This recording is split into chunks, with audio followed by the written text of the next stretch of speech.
All right. Hey, it's Beatrix of Dissonant Waves. Trix, you know me as. It's also going on my main channel, so this is going to be weird. Let's cook before the episode of my podcast where we dunk on the Smiths and Morrissey. So I'm going to be cooking a lot of fucking meat. Like, probably too much meat, let's be honest. So I'm going to be making Cuban roast pork, and a lot of that I have to do the night before, because I have to marinate the pork. So let's stop while I get everything I need in order, because I'm an idiot. Boop. Anyways, you can probably hear people over there. I am not in optimal recording conditions, but I have, this is equivalent to 2 cups. Yes, Yuki, dog. That I'm going to juice up some oranges, some lemons, and some limes, and fill up this cup, hand juiced. Don't want to use pre-bought shit for when you're juicing, especially for something like this. Juice your lemons and limes and citrus. Oh, shit, nope. Alright, so got a decent amount of juice there. I'm gonna have to readjust this. I dropped everything. I got a huge pile of dead fruit. Like, I mean huge. And this is only half of it. I gotta make more of it tomorrow. But yeah, so I'm gonna do that. Slice up some garlic, throw it in there. And that'll be the next step. So it's the next day. I shredded a shit ton of cheese today. I'm gonna bake this on top of this once it finishes reducing a little bit. I'm heating up a pan right now so I can cook the chicken, so I can make the buffalo part of the mac. And once I get that chicken done and get a cow count and get to know each other, I'm gonna smoke a jar on black to get in the mood for to make fun of the Smiths, you know. Anyways, this flight update. Macaroni and cheese is 75% done. Pork butt's been marinating all night in that fridge. And we'll cook the steak later. This is this pork butt. This has been in the oven for 3 hours now. Still got like, shit, 2 more to go. Pork butt's almost done. Macaroni and cheese is almost done. I just gotta do the fries and the steak, which is no time at all. Oh fuck. So I just have to bake the pork butt a little longer, let it rest, break it up, and then I got to bake the macaroni and cheese so that the cheese on top gets all melty, because I'm gonna bake it again after I cooked it once to get it all good. Now I'm baking it so we can get like that cheesy layer. Really have to take my lactate pills, you know. And then yeah, it's just steak and fries, and we got the wine and dishes just for a photo. So I'm gonna continue enjoying this jar on black, and as we talk about the Smiths in this episode.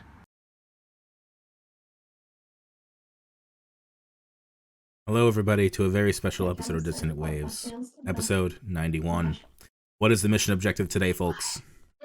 Fuck Morrissey. Yeah, pretty much. Like, fuck Morrissey, but also fuck Morrissey. Yeah, pretty much. Yes. Actually, let's all introduce ourselves today. My name is Dominic. I'm Riddlin. I am Trix. And there's a 4th voice now. Yes, make yourself heard. I'm Nick. I live with Trix. We've got a guest on the podcast once again, the first time in 80-some episodes. CCS one. Yes. Yeah, last time we had a guest, I wasn't on. We are a full house today. Yes. And we You'll are... probably have to hear my roommate. But although my roommate is my partner, so... Ash is... So I get a lot more trouble if I have a go at her for making a sound than Trix would. She's already having a go at me for calling her a roommate. Ash is like the... Trix has got her roommate as well, that's why. Ash is like that Nigel guy that was associated with the Radioheads, like the producer or whatever. I'm no longer the lovely, or like A little. A little. Anyway, Yeah, Now, besides eating, what are we doing today? we're eating. we're talking Wow. about 3 albums. Which ones? Nick, how about you introduce them? One of my favorite bands, a band I do like, and then a band that I also know because of my friends.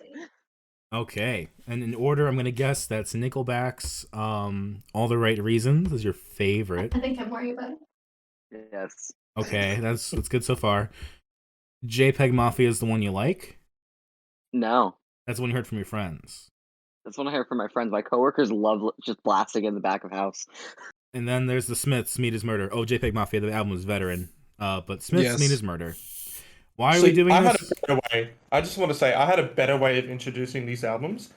I would have put one as an incredible new twist on a pretty old school genre, a classic band that has pretty much got cult status, and then another band that was somehow more popular than the other two.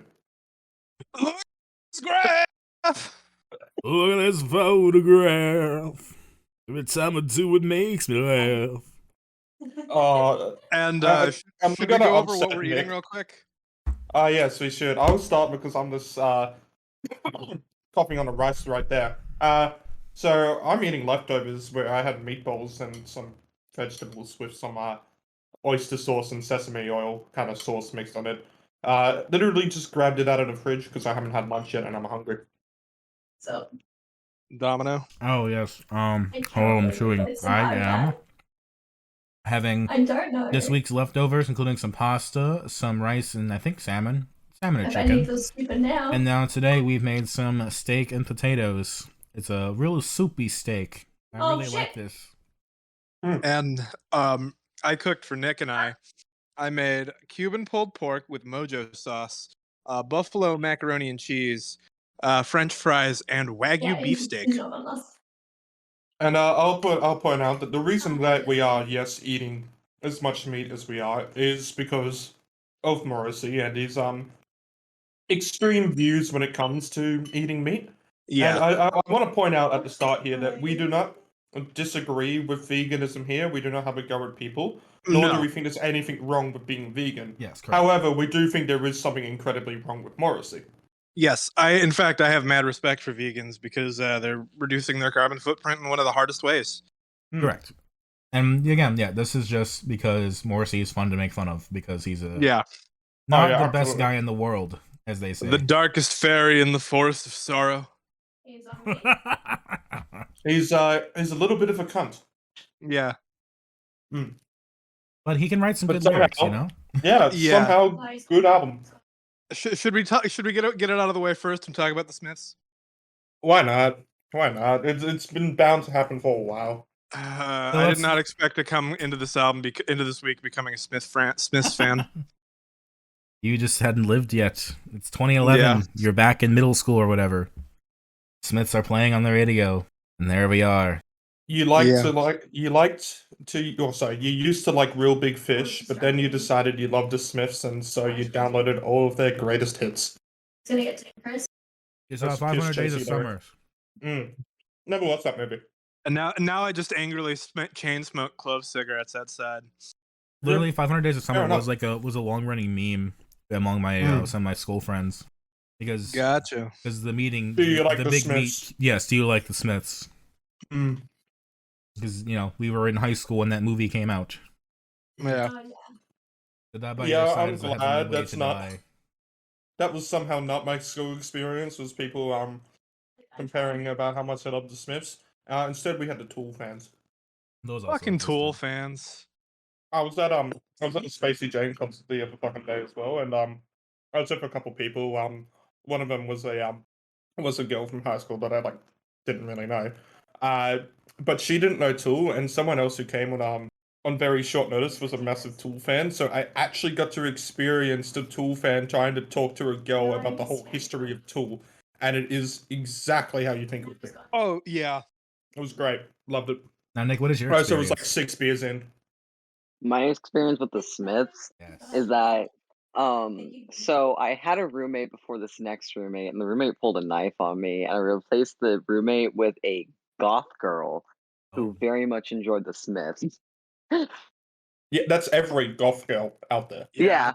Morrissey, I very didn't goth. expect it, but she like blasted it in her room, and there was 3 others, and we were just like sitting there like, this is actually kind of good. Oh God, are we turning into goths now? I'm telling you right now, Nick, I've gone to what I consider art school, which is, game development school, but art school sounds cooler. And you look at any girl, like specifically the 3D artists Spotify page, Smiths always there, usually just hatful of Hollow, because why would they go into the albums? Gotta go into the compilation. So that's where you get How Soon Is Now. Yeah. Yeah, no, How Soon Is Now was always fucking there. I mean, don't get me wrong, it's a good song, but it always fucking there. Now, It's comparatively, a stereotype, but it's true as hell. comparatively, my college experience when I had roommates, my last year of college, they blasted Kendrick Lamar Untitled Unmastered all the time. So I just have levitate, just sounds like levitate, work for levitate, me. levitate all over, just in my head. Levitate, levitate, levitate, levitate. Nick I mean, has that to was deal with uni, but I what he didn't have calls the roommates. wizard metal. Ah, beautiful. Pixie gets a bunch of country music. Yeah. Look at this graph. So we're trading country music and doom metal. It's a healthy relationship. Anyway, should we actually talk about Mina's murder now that we've gone on a massive tangent without actually saying a single fucking Yes. thing? The Smiths. This Mina's album's Murder. fucking great. It is also the weakest Smiths album. Yeah, I hear that. Yeah. I haven't really listened to too many Smiths albums in full. Like, I've never listened to The Queen is Dead in full, and apparently that's their best. I like a lot of their albums. I think The Queen is Dead is perhaps their best. It is fantastic. Second half is God tier. I've never listened to it in full. I'll full minute up. Like, this is probably actually the first one. Yeah, this is the properly first in full. Smiths album I've listened to in full. And this is their second album, and the one where they went really political. It seems almost intentionally meant to just be as political as possible. Yeah. But also not, because the lyrics aren't actually super political, except for a couple tracks. Yeah. They got mostly, I can sum it down to like 3 different topics. Child abuse in schools is bad. Yes. Sometimes people make jokes that aren't funny, and you shouldn't make them. Yeah. And, if you eat meat, you're murdering people. Yeah. Hell yeah. Yeah, I We all love say with my a cannibalism. mouthful of meat. I mean, there's the very famous concert that the Smiths had where Morrissey stopped the gig because he could smell meat cooking. Yeah. That's always a great story. Fucking Morrissey, man. Although, if there's one thing you can credit Morrissey for, outside of his music, he is 100% consistent with his views. Like, Yeah. he somehow, like, when I just say consistent, I don't mean like he's consistent with the single views he has. He like manages every single time to have the view that everybody hates. He's like the master contrarian. Yes. Like, how do you become a vegan and then you don't even go with all the other fucking progressive views and stuff? You just start going on about fucking how white power is a fucking thing. Like, how do you get there? How do you actually? Morrissey's just like, what's the most extreme view I could take on everything? And it's gone, that's my fucking political choice. It's like that I'm 14 and today I want to become political meme, but actually as a person. He is the devil's advocate. He is the typical. At this point, Morrissey should just be another term for devil's advocate. He's the typical sad, depressed boy who started reading philosophy and then just never stopped being that. He's the type of person that if Dominic saw in our high school would have actually had a crush on. Yeah, it is worth mentioning he's bisexual. Oh, is he? I did not know that. I forgot, maybe. It's probably not too relevant when anyone would struggle to find a reason to fuck Morrissey. One thing I also got to say as well is like just about the Smiths in general is, I mean, the Smiths are a really, really recognizable band and probably one of the kings of post-punk, you could probably say here. And they lasted 5 years. I don't know if I'd say the Kings. That would probably go to the Cure. And I don't mean as they're at the top there, but they're considered pretty high fucking up there. Oh yeah, they definitely are. Yeah, whether it comes to personal choice or something is actually completely irrelevant to this, but they've lasted 5 years and then like never had a reunion, nor would you ever see them have a reunion. I'm pretty sure they hate each other more than fucking Oasis does. Yes. The story, as best I know, is that Johnny Marr just went on vacation because Morrissey had him cover a Celia Black song. Mm. And that's not That's what Johnny fair Marr enough. was there to do. That's incredibly fair enough. Yeah. But I went and listened to this and listened to it probably twice in full, and I mean I enjoyed listening to it, even when it does get that little bit pretentious, like Morrissey fucking does. It's still fun. I mean, it's still pretty groundbreaking sound in the '80s, and it's still pretty Oh yeah. pretty fresh to hear this sound today. It's a good album to listen to. I won't go back to it out of personal choice, but I mean, yeah, it definitely didn't shit me to tears like one of the other albums this week. Yeah. Yeah. You're gonna see me listening to more Smiths and smoking more clove cigarettes. Yeah. You're going full art school girl. Yeah, fuck it. Yeah. Goth tricks. Tricks, I'm too bubbly and joyous to be full goth. Well, most goths these days are ironic, so. Yeah. Yeah, my old roommate was a very bubbly and loud person. Although, if you ever want to piss off a goth, just call him emo. Yeah. Yeah. Great times. I mean, So is the difference are goths vampires then? I think that pisses him off the same as well, actually. Yeah. Yeah. It's all funny. It's like just literally call a goth anything other than a goth, and like you'll make him upset. How about Joth? Yeah, I have the right skin tone to be goth. I'll say that. Yeah. I've probably been sunburnt a little too many times for that shit to still be on fucking on dock. I think it started a long time ago. I worked the night shift for 2.5 years. I'm permanently like super white. You haven't gotten that classic moon burn. I have not. Can you get a moonbird? Nah, I think it's a joke. I mean, you can get cloud burn. I was to say I do enjoy this album a lot more than the Johnny Marr solo stuff. Yes. And I'm probably going to listen to Johnny Marr's stuff more. The out of guitars nothing but spite. are so fucking pretty. Yes, I love the arrangement and the dynamics of some of these songs. It's just so clear and so good. Yeah. Like Johnny Marr really knows how to like pepper in the right notes and just make a really beautiful guitar line. Like Barbarism Begins at Home really comes to mind, how it's got like that really big jangly chord sound. Yes. My favorite thing about How Soon Is Now is that was the first one of those long songs they made, and they're like, this is not the Smiths sound. Yeah. And then How Soon Is Now was the first Smith song I ever heard because that shit was popular here. Yeah. Yeah, that's like the big club theme. Well, I think I'm gonna actually look in the OG Hottest 100s of all time, like back when it started. That was coming like number 3, number 2, number 3, number 2, fucking every time. So I can get that list up right now. Actually, first year it came 7, second year it came 3rd, and then third year it came 6. So it was pretty low. Then that was like 5 years or something after it came out. So this isn't people going nostalgia and stuff. It was like 5 years after it's like, yeah, I really fucking love How Soon Is Now.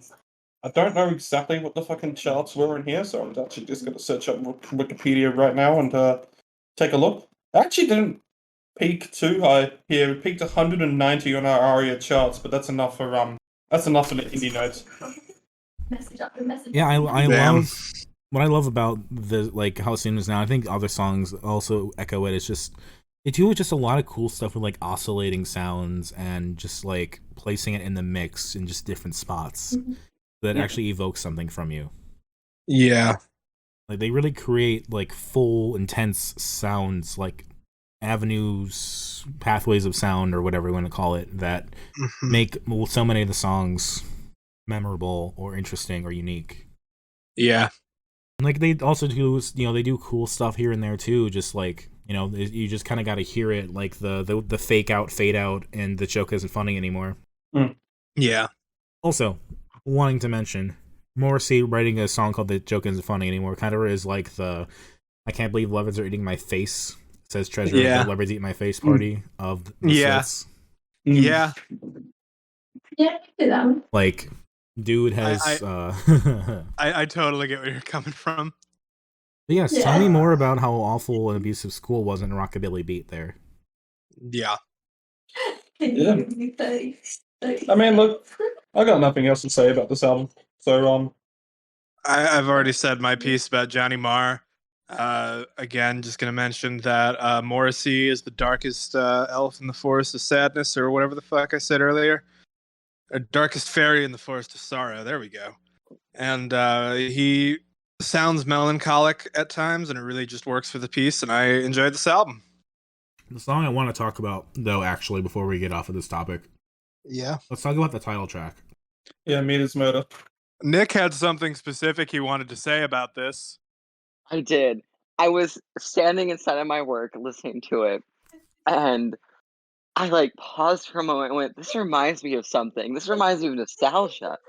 And the cow sounds. I don't remember if you remember like the title videos or like when like production companies would like show up their title. It reminds me of THX and their cow can. Okay. And when they're like he shakes it and there's just like the mooing and Meat and Murder just completely reminded me of that, and that's all I could think of the entire track. I couldn't even focus on the words. I was like, this is the THX track. Is this a reference that I'm too un-American to understand? It might was be. like it might be. I don't know. It was like a lot of like popular Hollywood like the We like I mean, we had MGM, like the fucking lion roaring. That would be shit here. You'd get the THX with the fucking loud sound. No cows in it. that's it. What? That's it. The THX had a cow right Yeah. before the loud sound started. It was the Never- robot with like a can shaking. I think it was more for kids' pictures. Yeah, maybe. Yeah, They- I can't it showed up remember in- that. It showed up in oh god, what is that guy's name? The one with the blue people. Avatar. Megamind? Avatar. Hmm. It showed up in that one. Huh. Granted, I can't remember shit from Avatar outside of the 3D and that girl who really, really couldn't cry, but they decided that was a good enough shot to keep. Mm-hmm. Still the worst cry in the movie. Holy shit. Something I thought Yeah. was really... Sorry. No, it's just Nick's just supposed to pitch it to TXS. Yeah, I've never seen that. Yeah, it's that robot guy. That robot guy had like that little shaking I'm can thing, posting the and it would video. shake, and it would just make a cow, like a mooing cow, Yes. into a crescendo, and the THX screaming sound. Yes, I've heard this. I posted it. Yeah, the moo can. Yeah, That's what it reminded me of. never seen that. Never seen that. So, one thing I thought was funny, too, was that Barbarism Begins at Home ends with a noticeable cowbell at the end of the track. Mm-hmm. So we go from cows to cows. Yeah.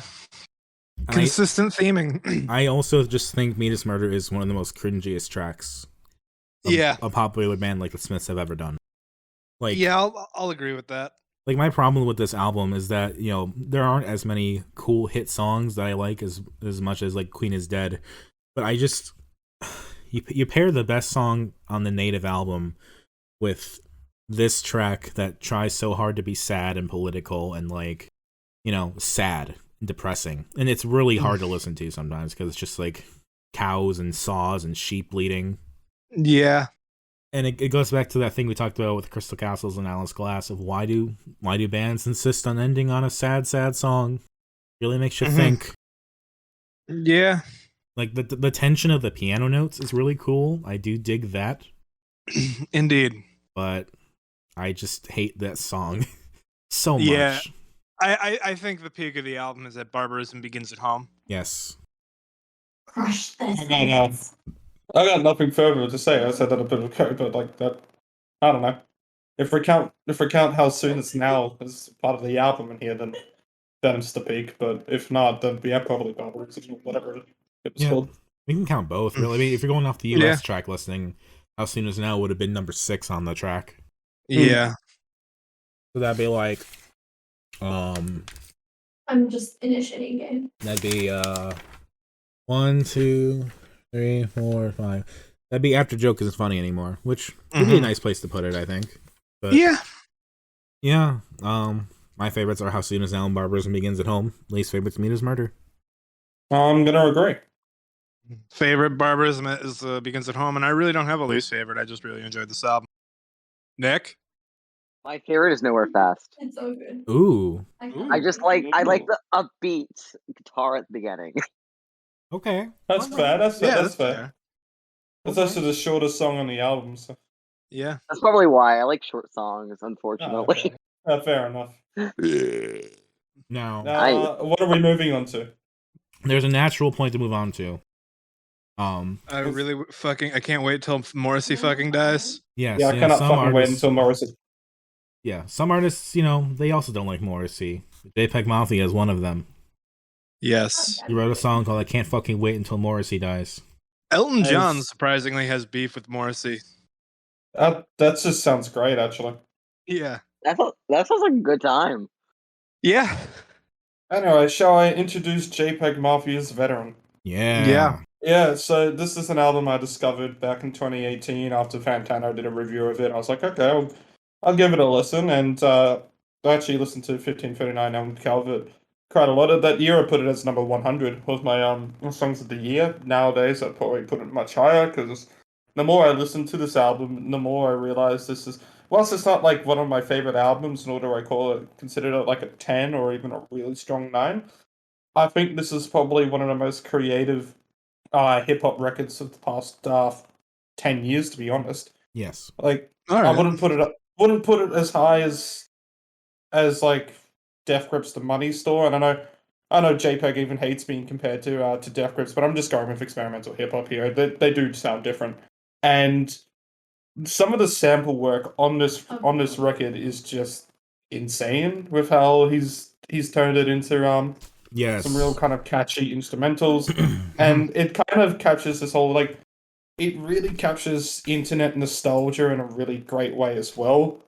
Like, it's like Veteran isn't referring to like any of his military work or anything. It's like he's just a veteran of the internet. Yeah. The only song I would But he say, does it in a really good way. yes. Yeah. The only song I would say was even like Death Grips like was "Baby I'm Bleeding," which had that really wild opening that sounded just hard and just stomping. Sure. Baby I'm Bleeding is 100% just a fuck you song to pretty much Am I to validate my phone? to pretty much all the other rappers out there. Specifically, there's a line to a former label mate on there which says it's ironic you hang with an, can't say next word, that beat women and have the nerve to call yourself girl pusher. Wow, which is just a fucking great line. That is a great line. And I mean, I also love just like the way that he can kind of really change his vocals to really just calm down and then just go straight up aggressive out of fucking nowhere, but it flows so well. And he goes at everybody. I love like Libtard Anthem is so funny. Yeah. That's like the one song I really just busted out laughing when I first heard it. Like, word in the street, you're Bill Maher. Like, fuck. Word on the street, you're a libtard. Fucking Bill Maher, though. Talk about fucking awful people that get brought up. Or my thoughts on NeoGoth dying, which is just, I don't care the whole time. Yes. Yeah. I love that.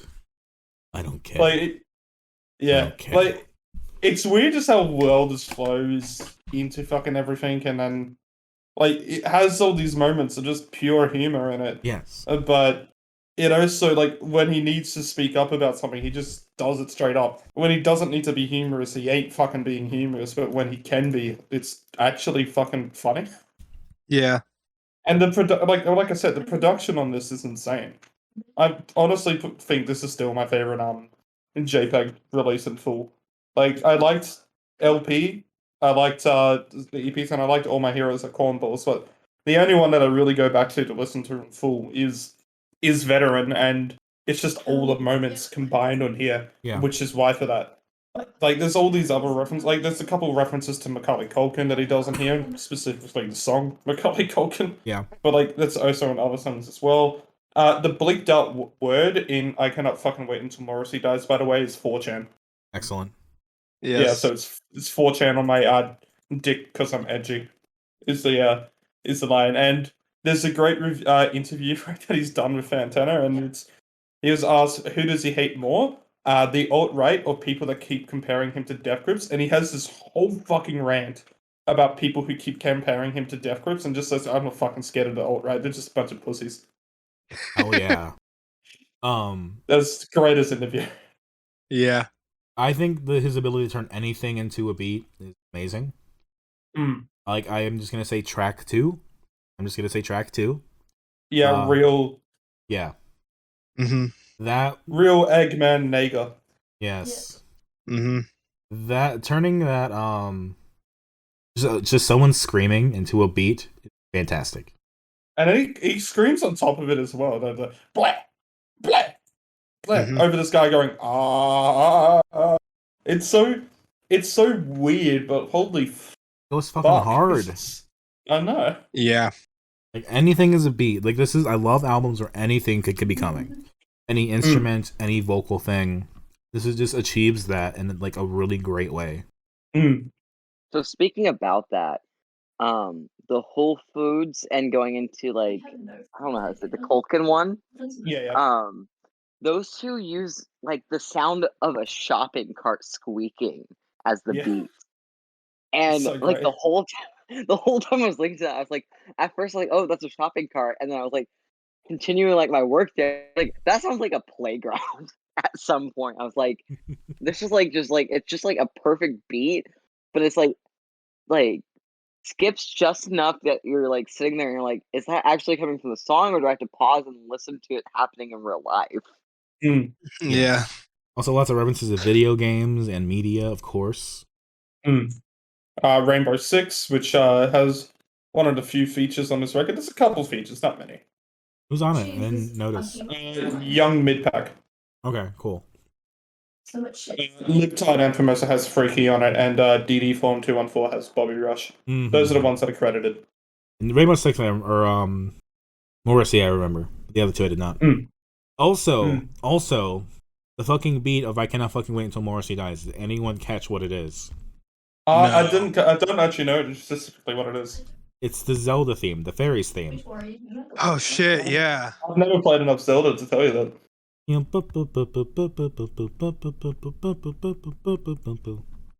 Yeah, I get you. I've only played Breath of the Wild, but yeah, that's it. It is so stealth, but so good. As an aside, I'm about to finish my first bottle of wine. No, you're gonna puke again. I'm not gonna puke. I'm not puking up this fucking swagoo. I don't believe you. I don't either. I am not puking. As long as you're outside, I'm fine. Okay. I won't paint the bathroom red again. I don't need that again. I'm so glad I left right before that happened. Yeah. I am too. Trixie waited for you to leave before she did it. I was waiting for you to get out of the bathroom so I could use it, and then when you got out, I went and laid down. And I'm like, this is gonna be a vomit, isn't it? And I touched the door and I threw up against the wall. Like I missed the toilet, I overshot, and I just projectile vomited at the wall, and then I had like 6 shotgun bursts near the toilet. Jesus Christ. I would say the most astonishing part of that is that when I went to clean it up, while still drunk, there was stuff splashed upward behind the toilet, like where it should never have gone. And I also got it on the outside door. Jesus Christ. Outside of the like when you like enter the door and you open the door, it was the door you would face. Yeah. You know, like JPEGMafia says, bah, bah, bah, bah. Like shotgunning like that? Yeah, like that. Just like that. Yeah. Jesus Christ. And it was just Kool-Aid and salami. Oh god. It was Moscato too. Why did I a little eat bit of on this Moscato, episode? but it was mostly Kool-Aid. I drank like 6 Kool-Aids. It was blood red. Yeah. And like I had cleaned it up too before going back to bed, or like to the best of my ability, while still nauseous and slightly drunk. Yeah, like the one time I got that bad, I just puked in bed and fell back asleep. Oof. I should not have eaten before this fucking episode. Do I still have a piece of rice though? No, I don't, so I can't. Right. I have slowed down on the eating. On a completely different topic, because we're going there. I am happy to have fucking tickets to Peggy in Sydney, so I'm excited as shit for that because he still plays these songs. Plus he plays that's probably my favorite JPEGMafia song. It's his collaboration with Flume. Yeah. Well, But I think, go ahead. I was gonna say he's also done a couple of collaborations with TK Marsden, which have always been fucking great. He's a good. He collaborates on a lot of shit. Actually, he's pretty prolific. Yeah. I mean, TK was on LP. Yeah. Well, Yeah. So was Kimbra. I think JPEG's Kimbra's dropped on this record too. Maybe. Yeah. Mm-hmm. That's about it. Good album. Like it a lot. I want to see Macaulay Culkin come on an album. Yeah. It's Yeah, underground yeah, revival. I am pretty sure JPEG actually produces a lot of it himself as well, which is the incredible part. Mm-hmm. So like he's not just a good rapper, he's actually a really fucking good producer. There was a story I was reading about how this was gigantic. There was a lot of tracks and just everything was longer, and he just edited it down. So the OG cover of this is actually just his like fucking license plate. I was Yeah. like, I don't know. Don't know if it's his or not, but that's the offline version. Whilst the online version is him sitting down on No, it's his driver's on license. his front steps. Yeah. It's a Well, so, reference. It's a reference to Old Dirty Bastard had an album with his food stamp card on it. Mm-hmm. Yeah, call out to the greats. Yeah. Oh. That's about it. Speaking of front covers, the Meat is Murder one. That one's controversial because it's an actual photo of a World War I soldier with shell shock. It's a photo of somebody from Vietnam Vietnam with shell shock. Yeah. from a documentary, and he never knew. Yeah. Like he was not asked about it being used. Yeah. Also, the original quote on the helmet is "Make war, not love," Yes. and it was changed by Morrissey and friends. Mm-hmm. That is super controversial and like coming as like a background in history. Like that is like touchy as hell. Like Imagine like God. I don't know. Imagine like something crazy like RuPaul's next album. Like instead of the Twin Towers, it's just his legs. Yeah. It'd be like that. Yeah. Yeah. And like especially like considering like this person like didn't even get permission to get their photo used, and they're like, I have nothing to do with what your political gain is, and this is like upsetting to me. Yeah. Yeah. It's just Morrissey, That's just it probably wasn't his decision maybe, but it's still him. Morrissey It's being so- Morrissey. Let it happen. At least the other album covers are like normal. Yeah. They're all movie covers or like, images of people Yeah. from the real world. And not like stolen Vietnam photographs. Yeah. I mean, maybe they got permission from the documentary people. Maybe. Maybe. That's the ethical problem there. Yeah. You get permission from Apparently, the party that that's made the not movie, into but that not the party that made the image. Yeah. A lot of gray areas. And the thing I think we can deduce from it is that Morrissey fucking sucks. Hell yeah. Apparently, I cannot fucking wait until Morrissey dies. And with that, Yep. we've gone full circle. Shall we go into favorites and least favorites? Yes. I'll start. Favorites, 1539 and Calvert. It's just a classic fucking opener. I love the second track, track 2 we'll call it, or song 2. Mhm. Baby I'm Bleeding is also just absolutely fucking fantastic. Least favorites, probably one of the more forgettable tracks on here, like Williamsburg or DD Form. Mm-hmm. Favorites for me, my thoughts on NeoGaf dying. Track 2, I like Macaulay Culkin. Rainbow Six too. And of course, I cannot fucking wait until Morrissey dies is fantastic. The Zelda beat is great. Least favorite, probably Williamsburg. Favorites for me, probably I cannot fucking wait until Morrissey dies. And I don't really have a least favorite, as I feel like I'm not really qualified to talk about this album. You can have an opinion about music. Yeah, that's this podcast works. I feel like I don't have enough of an opinion on anything else. Nick, you want to give your favorites, least favorites here? I have to say my least favorite was God. Give me a second. My least favorite was definitely Whole Foods because it like threw me for a loop. Because I was literally like taking the trash out at work and I was like, is that the sound of the trash can or is it the music? Like it threw me off. I was like I was so confused. I had to pause music like 3 times. Yeah. What was your favorite though? It was the squeaking. The squeaking threw me off. That's valid. That's valid. But I definitely have to say my favorite was Libtard Anthem. Yes, also a great track. I forgot that one. Mm-hmm. I don't know right now. Okay, so you're the most qualified now to talk about Nickelback, Nick. I am. Okay, so Nick Olbeck. Dominic Nickelback too. Not Nickelback. We have the duo going. So Especially growing Ash up, Runaway, who just sneezed on recording. Recorded. it was a cute Recorded, Ash. sneeze. It was good enough. We're going to sample it in the next JPEG album. Oh yeah. For Nickelback, it was the first. Nickelback was the first artist I was introduced to after growing up in a country-only household. So not too far So, from like, the tree. not too far from the tree, and then it was Green Day. But we're not going to talk about Green Day today. We're talking about Nickelback.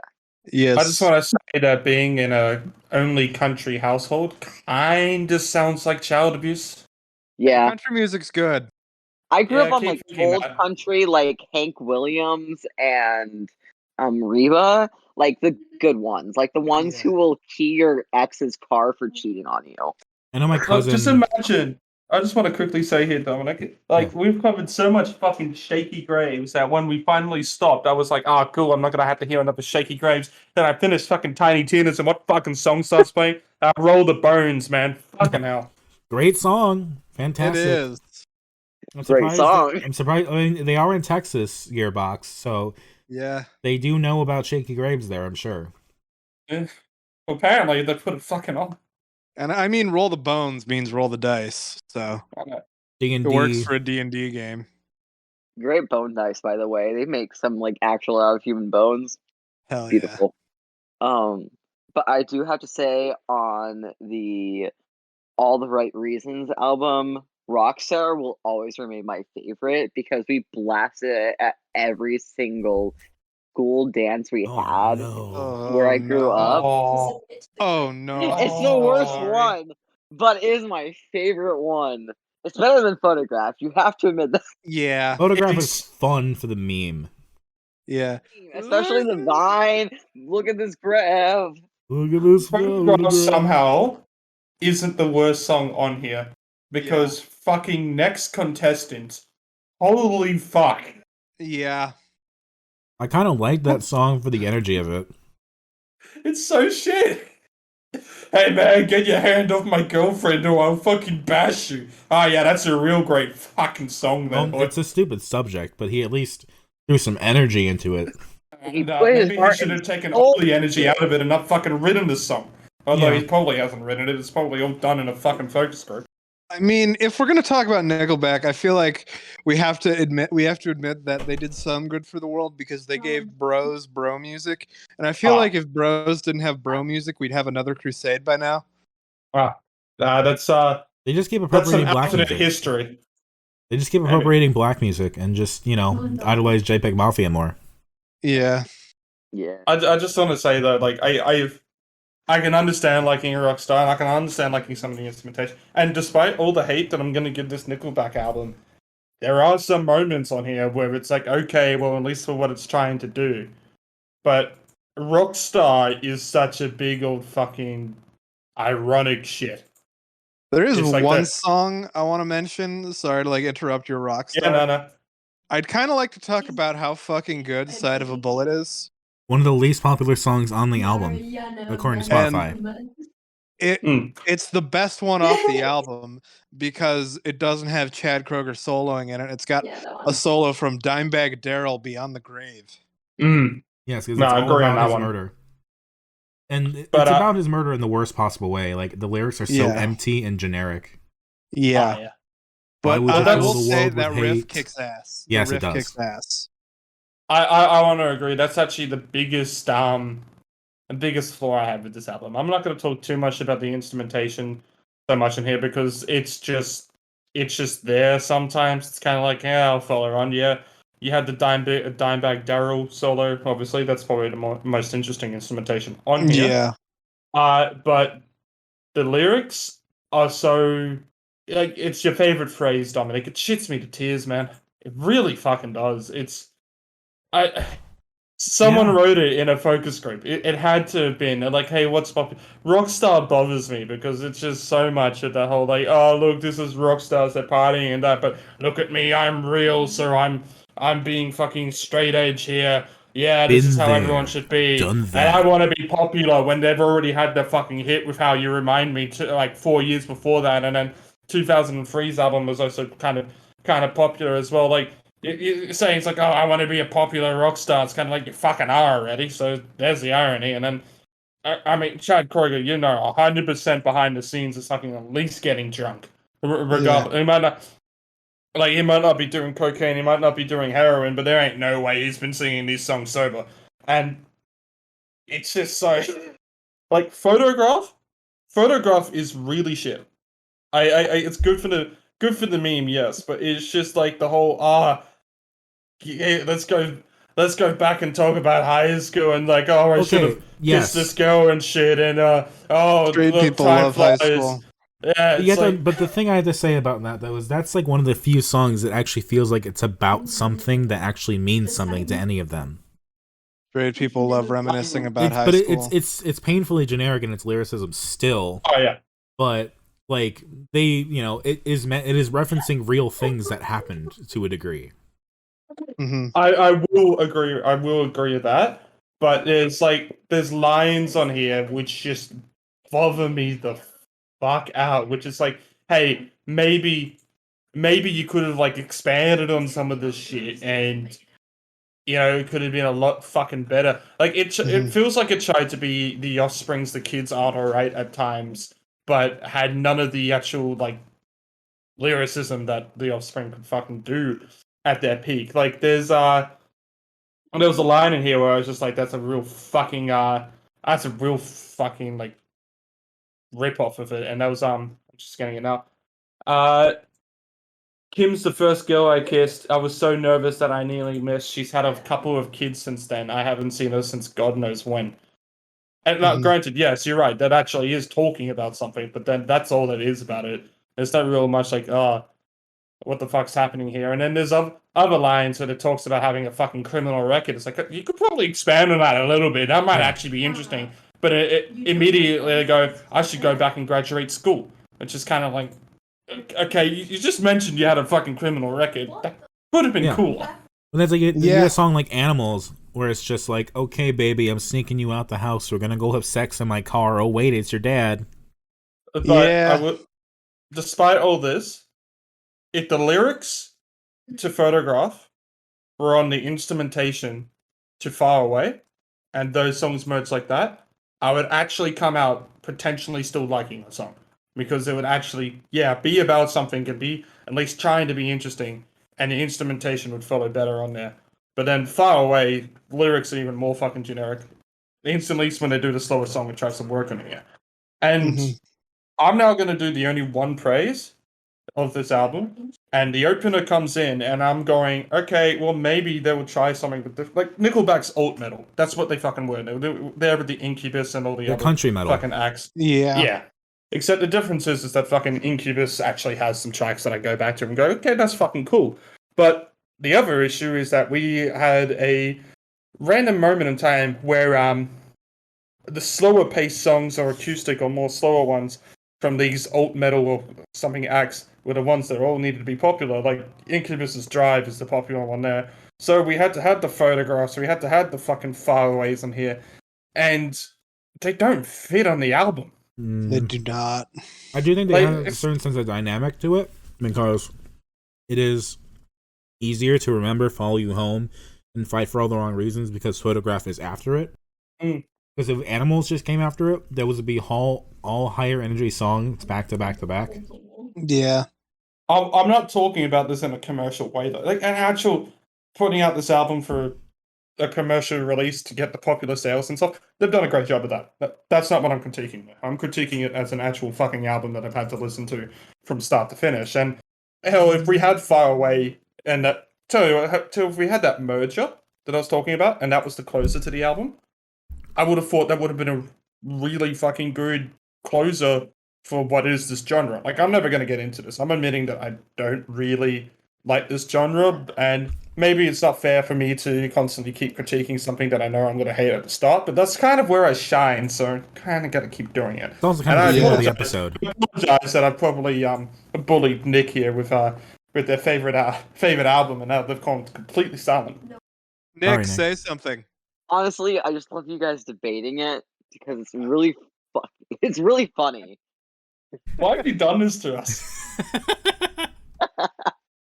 So, I can- agree with everything you guys are saying because there's definitely like some of the lyrics should have been paired with different sounds, and like thinking about it that way, like a lot of them should have been like different instrumentals than what they were given. Like which comes first, I wonder? the chicken or the egg. Lyrics or instrumentals? I think Nickelback came before everything. so. Growing up, definitely like the lyrics should come before instrumentals because the lyrics should match the instrumentals because you can't always come up with instrumentals but not the lyrics. The story. Because I was an It's- orchestra and a band kid. So apparently for the It's Smiths, debatable, but yeah. for the Smiths, Johnny Marr would make the tracks, and Morrissey would just come in with all of his poetry and just put something together. That's basically what it is for like bands like Yes too. Like I know that John Anderson just kind of like smokes like 15 bowls and then just kind of lets divine faith guide him in what he sings. But putting the song itself to the lyrics would be more fitting, perhaps. And that might be how it's done here. But these lyrics are often so generic and context free. Like you could put literally anything to this. The essential for the 2000s Yeah. army. Like I was imagine I'm gonna like take your capital. I'm like I don't know, mace the one song my from country. Titanic over all the wrong reasons. Yeah. Alright, so Wouldn't- there were I want to say one specific song here where I think the lyrics are a little bit misguided at best, and that's "If Everyone Cared," where Oh it God. does this line about if I obviously it has this like, oh, the world to be perfect, blah blah blah, and it says if nobody cried is one of those, and it's like, it's fine to have emotions, right? It's like walking on the sun again. Yeah. Although- Oh come on, that's just male suppress. Walking on the Sun has a good tune, and it has just an idiot writing it. Yes. Yeah. There was no racism in the 60s. Yeah. I don't know what you're talking about. Never happened. I mean, But this is just this. My God, man! Like I wanted to like this album more than I did, and I knew I was not gonna like it. But I wanted to come out being a lot more positive. But the more I just think about it, the more I fucking just hate it, man. like Yeah. the only thing about If Everyone Cared was there's a line about like if everyone cared, no one would die today or something like that. It's like sickness is still a thing. Yeah, like you can't prevent That's not any what I death. mean, but Is there a day anywhere, any time where no one died? probably not. Probably not. Probably not with how many people in the world there It are. sounds impossible. But I think like it's- in this case, they're talking more about like suicide happening, Well, they're not I specific think- enough.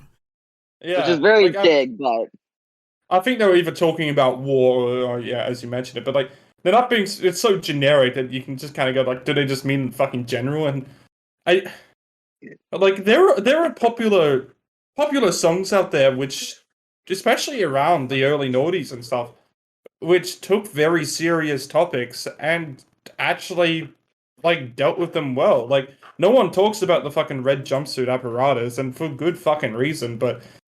Like you listen to Face Down and you listen to the lyrics, which is all about fucking domestic violence, and They were a Hell, Christian band. I know, and they're not. It's not the greatest at it or anything, but you go to that and it's like, well, they've still done it a lot better, a lot more specific than a lot of other than shit like this. So it was still fucking possible to get a hit with some very like heavy topics You know or what? and talking Yeah. about it specifically, but they just didn't do that. They You- could have. They could have easily, but they didn't. You remind me of a point I wanted to make, Ritz. Go ahead. There's another song from the early noughties that is a very similar song to Side of a Bullet, except instead of about Dimebag Daryl dying, the song's about Columbine. Huh. Oh. Anyone know what I'm talking about? It's like I forget what the title is, but it's like the I Hate Mondays or something. No, it's I said earlier. it's I remember POD that, Youth yeah. of a Nation. Uh, I did not know that. no, I didn't know that. Maybe the song I'm thinking about is probably earlier. I do know of POD's Youth of a Nation. I don't listen to it for obvious reasons. That song does what this song does, Side of a Bullet, and does it better, and it's just as Yeah. cringy and generic. Yeah. But it is clearly about a school shooting, where this is like almost hard to even exactly tell what this is about by comparison. All the other kids With the pumped up kings, better Better run. faster than the bullets. I think the All worst the other part about kings that with the song is that when I was in middle school, we had an actual active shooter, and we played that. Someone requested that at the school dance afterwards. Yeah. Fuck yeah. Fuck Which yeah. ballers on him, but oh my god, that was someone coming for their stepson. Oh, fuck. Yeah, I had a friend who That's grew a up good in one. I had a friend who grew up in Colorado, and there's Fair so many enough. fucking shootings out there. Like he was just kind of like triggered whenever anything like that came up. Mhm. Oof. The other thing I realized as someone who did not listen to Nickelback growing up and only heard of them after the fact, what also came out this year was Shadow the Hedgehog the game. Yeah. Yeah. Please, I want the whole storyline of Nick Sonic is 3. cackling in the other room and it's not picking up on his mic. I just want you guys to Oh know yeah, this. he's muted Yeah. again. But I want. Doing that when I know I'm just gonna go like feral. Fair enough. Shadow I the just Hedgehog. Go ahead. I want Sonic 3 to mirror the plotline of Shadow the Hedgehog. That would be fucking incredible. I want Shadow with a fucking gun shooting everybody and going Maria the whole fucking time.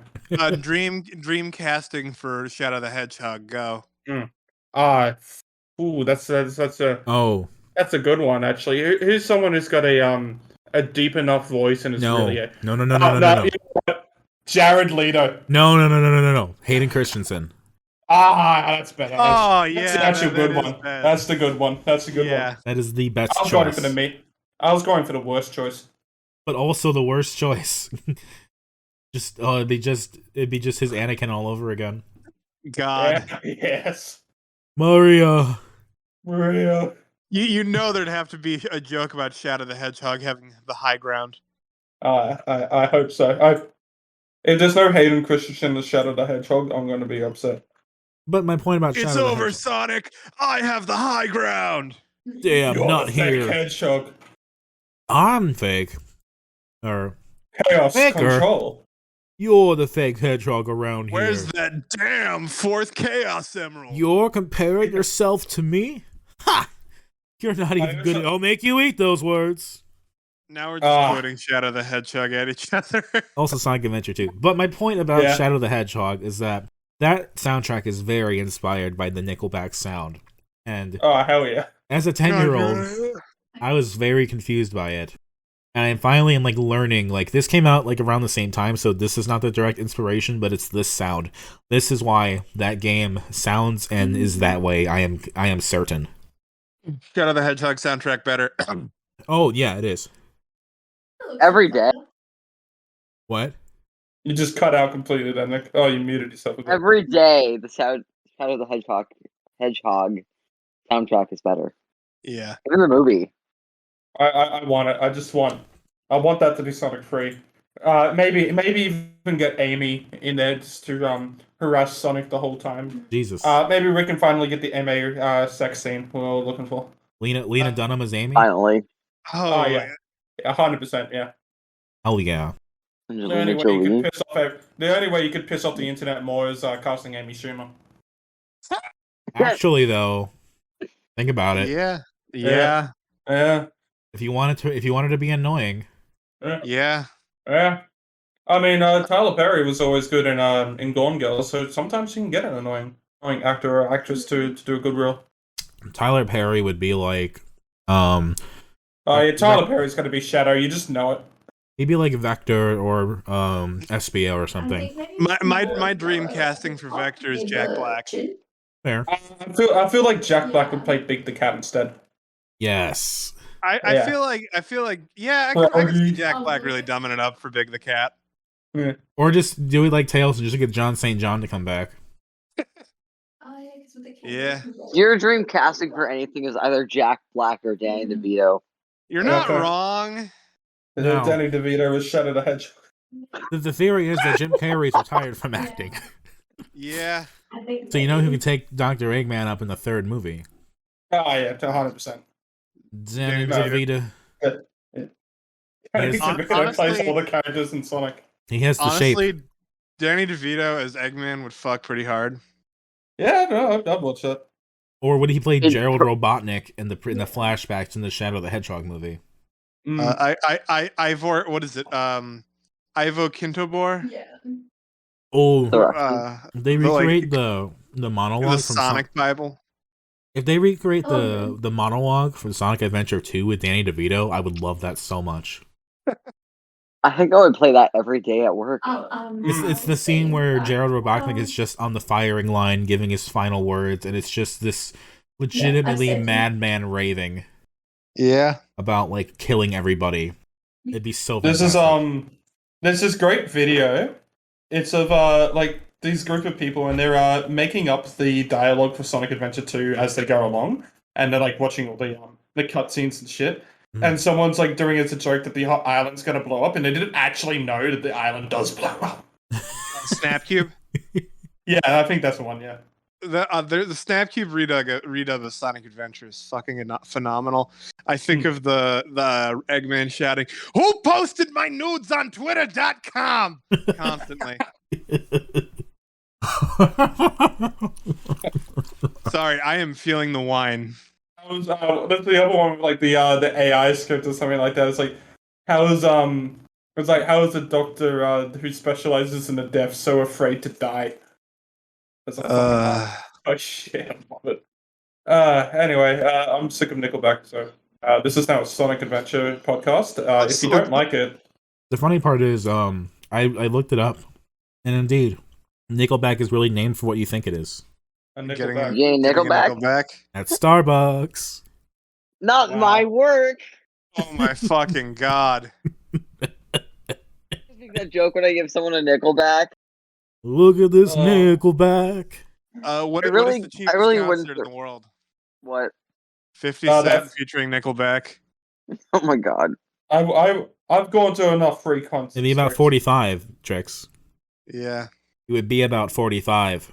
Yeah. President 45. Yeah. Yeah. I don't like Um, this album. This is completely It's, off it's topic. not a good album. Please be off topic, It's Nick. usually, Please- yeah, that's please be off usually how we go. topic, So this is completely off topic, but the last concert that Blood on the Dance Floor played Jen can attest to this. was in my So Jen hometown, first helped me create and my it was friendship. free to get in. Huh. But like, and we my- first- No, And knowing I just Blood on think the about, Dance Floor like, just how- quickly, I just want to say, knowing Blood on the Dance Floor, I wouldn't be surprised if it was also free for under 18s. right? It was free for everyone. And the person who hosted the concert venue was the person that released that he had AIDS. Like the Oh. main singer. Really bad. I don't know why he agreed to do that, but it was the last concert the Blood on the Dance Floor ever played, and I'm still upset to this day that I did not get to see them because my parents were like, "We're picking you up." I'm like, but Blood on the Dance Floor has literally not played yet. I've only seen War Within. Yeah, I wouldn't be so upset about not seeing Blood on the Dance Floor, to be honest. Music aside, really great people. They're really great people. Music horrible, but like this was like Oh, yeah. This was like 15-year-olds had not listened to anything but country until they were 12, got into emo music. See, I had that kind of direction of like I'd not listened to much music, and then on the TV one day, Michael Jackson played. I became a huge Michael Jackson fan for a long time. And you know, there's a Michael Jackson album called Blood on the Dance Floor. I And believe that. I'm just posting a very relevant thing about Blood on the Dance Floor for those who do not know about it. Somehow, That's it. yeah, my favorite part was Insane Clown Posse threatened to beat them up. The Juggalos were actually more fucking based than Blood on the Dance Floor was. They are so upset. Like they played like 20 minutes from my original workplace, and literally nothing, nowhere, Indiana. And Blood on the Dance Floor was like, we're gonna come back here just because we like it. We like being in the woods. And they were so upset when the posse would definitely always defend us if anything happened inside of my workplace. They would always okay, you need to back down and back up because we will mess you up if you say anything else to these poor workers. Mm-hmm.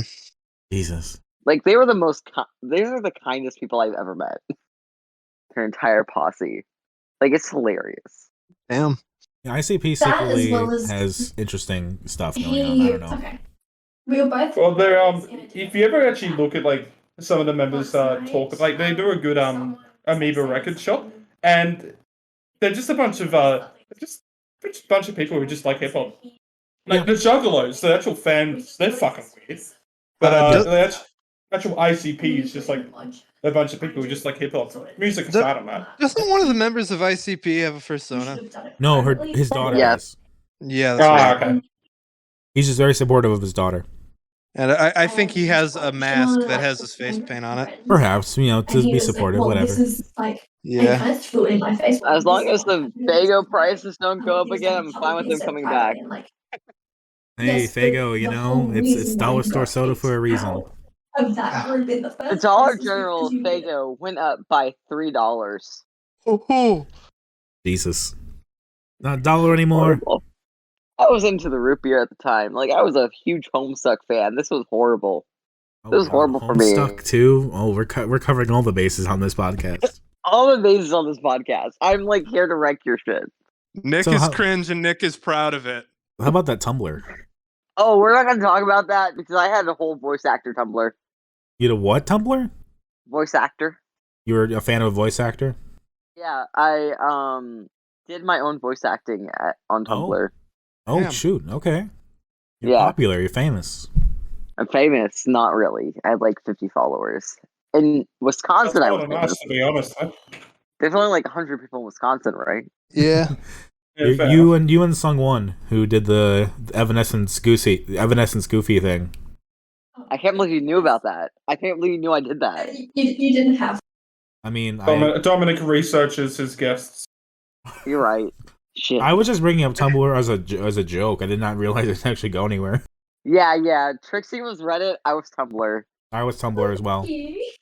And I was just growing up criticizing everybody inside my room, like a person about to write a manifest. Except I'm too much of a coward to own a weapon, and you can't get them in this country. Thanks God. Like that one Glass Beach song, Bedroom Community. Oh yeah. I mean, to be fair with you, Callum, I did name my one and only daughter after a Homestuck character. I will not talk to you. Thank you. Anyway, my original point was as a child, as a preteen, everyone was talking about Blood on the Dance Floor. And I was, I was confused yet hyped that so many people liked the Michael Jackson album.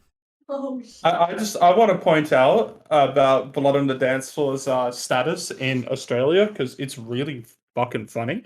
And they were hired for there was a metal Soundwave.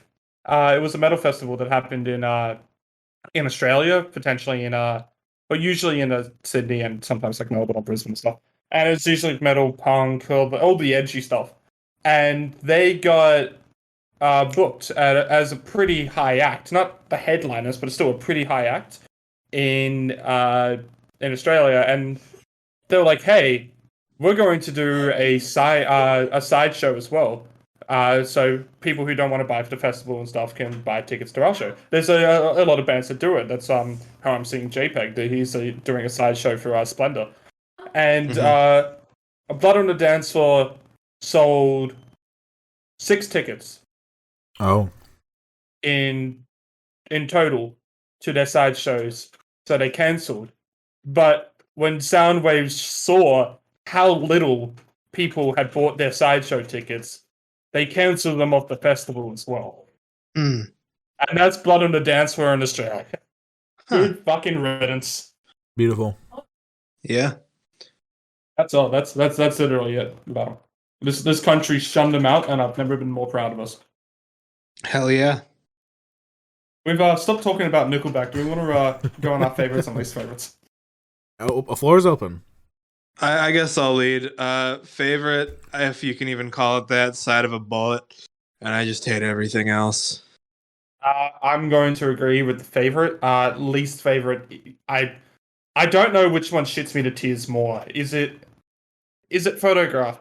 Is it Rockstar? Is it Almost Everything? But Rockstar has the guy from ZZ Top doing spoken interludes, and they're just lines like, "What you talking about? I'll have a quesadilla." There was no song that shits me to tears more on this record than Next Contestant. Holy fuck. I hate that song with a passion. That it's bad. It's really bad. Get your hand off my girlfriend. Do you want to fight me? I've fought so many other people that have touched my girlfriend, man. Yeah, she's the real fucking prize, everybody. My girlfriend, man. If I wanted to give a song out to somebody that said, "Hey, this band's probably a closeted homosexual," I would be using those lyrics to say that. But As we all know, Chad Kroger married Avril Lavigne. Yeah, that's actually only supporting my theory. But regardless on that, I will not actually say I'll call anyone a closeted homosexual here. Instead, I'm just going to use the other term and say, look. I actually hate using the term toxic masculinity because it's usually a fucking thing which is just a lot of people on Twitter just want to use to have a go at somebody. But there are times where it does exist, and holy fuck, is it bad? And Next Contestant is absolutely goddamn full of it. Nickelback is whatever you said. The band, toxic masculinity. The band. Yeah, that's about it. Yeah. So I'm looking at this in terms of music as a whole, where we had grunge, and then we went to like the hardcore stuff like Rage Against the Machine, and Marilyn Manson was popular too, but different time, different place. And then after that, the decision by culture was to go to post-grunge, country metal, and make Nickelback the big band of the 2000s. They are the most successful band of that decade. They have so much album sales. And you should have all just kept listening to Silverchair. They were doing the post grunge a lot better. And I gotta look at all that, and I'm like, this is it. This is really it. And like, if this was just an indie act, and this was like, it'd be like, oh, they're not great, but they're trying. But this is the best-selling band of the 2000s, and I can't just say, oh, favorites, least favorites. This is most interesting and least interesting. Most interesting, I gotta go with Photograph for the meme. I think Next Contestant is interesting from a technical standpoint, and Animals is at least fun and punchy in a slight way. Least interesting is Rockstar because it doesn't make any fucking sense. Yeah. Also, they really focus on the cocaine and drugs that people have. I'm curious about that as well. What I'm talking about, all the beating up women and stuff, that is a big problem, especially with the fans. Anyone else? I come from a town that has always been stuck 10 years behind. I can tell. So it's great. Small little town. The only things you have to do are drugs, get pregnant, or die. That's better as well. Yeah, same thing as Australia. Yeah, except we have a better indie thing. You also have better possums. Yeah, they're cute. They're cute over here. I hear over there you get a possum and you absolutely scared. Here we just go, little fella. Yeah, I had to shoot one dead because it was so terrifying. I call the big one packing. But definitely unfortunately Rockstar always hits at my number one. Just because I have so much history with it. It brought me into the alt genre. I have to say, Me Is Murder is the song, not the actual album, but the song itself definitely sits at my least liked for this entire all three albums because I can't feel anything else besides the THX song. Well, what about Nickelback here is your least and most favorite? So Rockstar is your most favorite. What's your least favorite here? Rockstar, my least favorite. It is definitely. I'm going to have to say. Actually, let me look at the album real quick. If everyone cared, because it was just like Yeah, that's fair. it's so really like fair. generic. Because like it doesn't like specifically say if like this way someone specifically dies. So it's just like if like anyone died any time, any day. If You were nobody right cried, about it would that. be better. Next time I see anybody cry from something, I'm just gonna go listen to this Nickelback song. It's not okay to cry. It's not okay to cry. Like toxic masculinity, like has to reign supreme, bro. Like, Fucking hell. you gotta shoot your guns. Gotta praise the Lord. Come on, bro. And my cousin raises her kids on like country music, and I worry that this is somewhere in their playlist. As long as it's like old country, like Hank Williams, You Hank wish it Williams was. Jr. You wish it was. That's what I wish it is. If it's that, then it's fine. But if it's after that, no, they are screwed. This is Tim They're going to McGraw end up and all just like them. my nephew. Yeah, they're gonna end up like my nephew. Both of them. Country died when Johnny Cash did. I think Cash is so I good. hurt myself today. By listening to this album. Alright, well, here's the funnest part of every episode. Ranking the albums, in which I'm gonna just start off by oh, actually, you know what? There was one thing I forgotten to mention, and it's the most tism moment ever. There was a segment in Australia called My Favorite Album, which was everyone had voted on ABC, kind of like a Hottest 100, for their favorite album of all time, and then they counted out the top 100. And they had musicians and stuff mention what their favorite album was throughout the whole segment, and they got to some of the members on Tism, and they said it's like, anything by Nickelback. So it's for that reason that my number one this week has to go to Nickelback, and everything else is absolutely in the shitter. Thank you. Okay. So number 3 is obviously Nickelback. It's an absolute shit album. Number 2 is the Smiths, which I like it, but I really do not like it as much as I like fucking. I'll go next then. Trix, you go. Trix can go. Dominic, you go next. No, Dominic, All you go right. next. If you fucking. All right, cool. You fucking volunteer. Yeah, I'm just trying to get the things moving. But Yeah. Number 3, I'll echo Nickelback. That album is a piece of work. Number 2, I'm gonna put as JPEG because I am a Smiths fan, unfortunately. That's fair. Mhm. And I do think Meat is Murder is the Smiths' weakest album, but listening to it this week, I still enjoyed it, even though I don't think the songs are as memorable. Although Meat is Murder fucking sucks. I am going to agree with Dominic exactly on the order. Nick, it's your time to shine. So this is gonna be the most shocking of all. I have to say on the order would be the Smiths, Nickelback, and then JPEG. Is number 1? It's my boy. JPEG is number 1 for me. Okay. All right. Mostly because I hear it a lot at work, and so like it's just become like part of my daily routine. While Nickelback is definitely like the nostalgia part of it. JPEG crew. right. JPEG crew. Right. Oh. White boys better put your hands up. Dominic and I will just get together and smoke Jar and Blacks and talk about the Smiths at some point. Yes. So I'll go to art school. my my album introduction is gonna take a second, so someone else go first. I would like to go last. Yeah, I'm happy to go first here. So I've decided for next week to do an artist that we have come very close to doing, but have never actually done, and it will tie in back to Finn Wolfhard. Wait, I know what you're gonna pick. Damn it, I knew it. We are 100% picking Pop's new album, The Unraveling of Pop the Band. Hell yes. I had that on my list of things to pick, so thank you for taking it off my list. There you go, bud. Jade's playing Trix? Trix, pick an album. No, Trix is currently having some technical difficulties. So instead, Okay, Nick, why don't alright. you pick for her? No, let's make Nick pick for her. Yeah. Nick, announce Trix. Oh shit! Oh god. If you want, I can just go over to her. But like, I feel like if Nah, I pick that's- for you guys, it'd be horrible. I know. Yeah, that's the point. I do know That's the what. point. It's Okay, I'll go next then. Still going with the 2022 stuff. this is an artist who is releasing quite a bit of material that I kind of want to just make sure we stay on top of.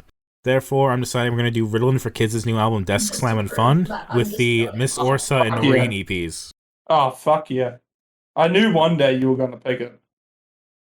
And I understand they listen as singles, but they are EPs. Yeah, well, I've not put this one on Spotify, so this one's gonna have to download and listen. But oh boy, are we ready? Triggs, are you back? Trix is not back, but I'm back. I'm back.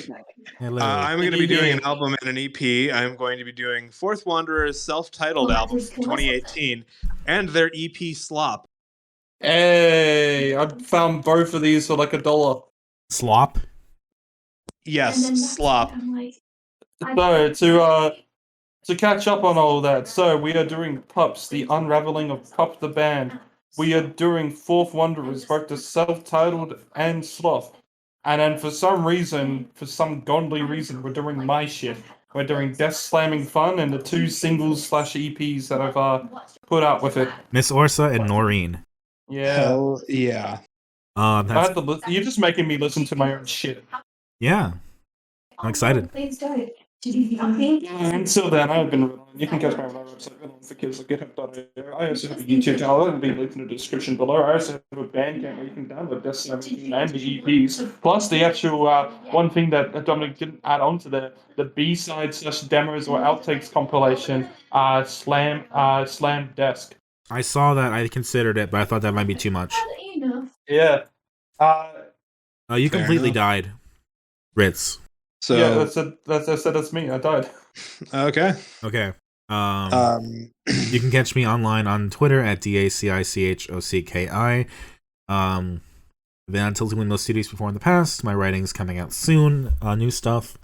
Just gonna shout out that Lucas Skoukis' new band Grief Eater is starting up this month. They will be doing the new EP. I am so excited for it. We're going to definitely cover it. Get hype. Nick, do you have anything to plug? I have absolutely nothing to plug because I don't want anyone finding me, you know? Fair enough. Well, thanks to Nick for joining anyway. Yes, thank you. Yeah, thank you. I Nick. appreciate it. It's been a great experience. It was good meeting you, Callum. As short as it has been, even though I've met Domino in person. Yes. You've met the trifecta. Yeah. Finally, at last. I have been Trix. You can catch me online on Twitter at procrastinaut_. It's like procrastinating astronaut and then an underscore at the end of it. I have a bunch of bot accounts. I've got a YouTube channel where I'm uploading the footage of me cooking. It's really shitty footage. Can we edit that together? Or have you edit it and then give it to me? Yeah, I have been streaming every now and then again on Twitter where I'll just smoke a joint into the camera and talk about whatever. That's fun. And yeah, and you can catch us all on Twitter at Dissonant Waves and our Dissonant Waves at Space. Hell yeah, everyone. Yeah. Everyone say the goodbyes. Goodbyes. Have a good one, y'all. I have recorded the last half of this on the can. Yeah, it's my girl. Goodbye, Nick. I'll see you another time somewhere. Goodbye. See ya. Whoops, did not mean to leave.